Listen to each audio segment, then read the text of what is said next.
बचपन में खेल, संगीत या पढ़ाई में टॉप करने वाले ज़्यादातर बच्चे बड़े होकर वर्ल्ड क्लास परफॉर्मर नहीं बनते। एक नई स्टडी में यह बात सामने आई है।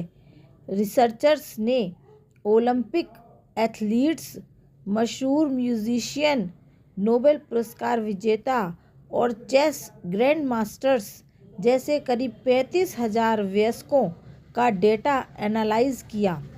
इसमें पाया गया कि बचपन में टॉप परफॉर्मर करने वाले सिर्फ 10% लोग ही बड़े होकर भी टॉप लेवल पर पहुंचते हैं। रिसर्च के मुताबिक ज़्यादातर वयस्क जो अपने फील्ड में टॉप परफॉर्मर बने वे बचपन में औसत या सामान्य स्तर के ही थे। स्टडी के सह लेखक व जर्मनी की RPTU यूनिवर्सिटी में स्पोर्ट्स साइंस के प्रोफेसर अर्ने गुलिच ने कहा कि कुछ चाइल्ड होनहार जरूर होते हैं जो बड़े होकर भी टॉप परफॉर्मर बनते हैं, लेकिन ये अपवाद है, नियम नहीं। स्पेशलाइजेशन से ज़्यादा जरूरी है विविधता। स्टडी में यह भी सामने आया कि जो लोग बड़े होकर सफल हुए उन्होंने बचपन में सिर्फ एक ही फील्ड पर फोकस नहीं किया था। उन्होंने अलग अलग एक्टिविटीज़ में हिस्सा लिया, अपने मेन फील्ड में कम समय दिया, लेकिन अन्य रुचियों को भी एक्सप्लोर किया।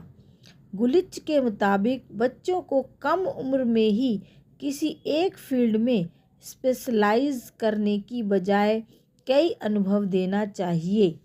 अगर कोई बच्चा अपने मुख्य फील्ड के अलावा 2 और क्षेत्रों में एक्टिव रहता है तो यह सबसे बेहतर बैलेंस होता है।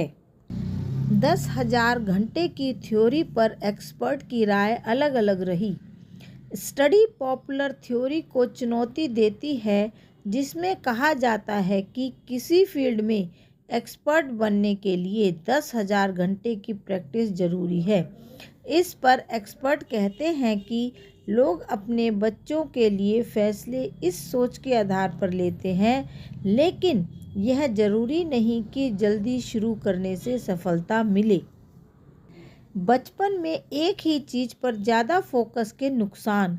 रिसर्च के अनुसार कम उम्र में एक ही चीज़ पर ज़रूरत से ज़्यादा जोर देने से बच्चों में मानसिक तनाव व दबाव बढ़ता है। इससे जूनियर एथलीट्स शुरुआत में तो अच्छा प्रदर्शन करते हैं, लेकिन जल्दी ही उनकी प्रगति रुक जाती है। लंबे समय तक सफलता के लिए खेलों में विविधता व संतुलन जरूरी है।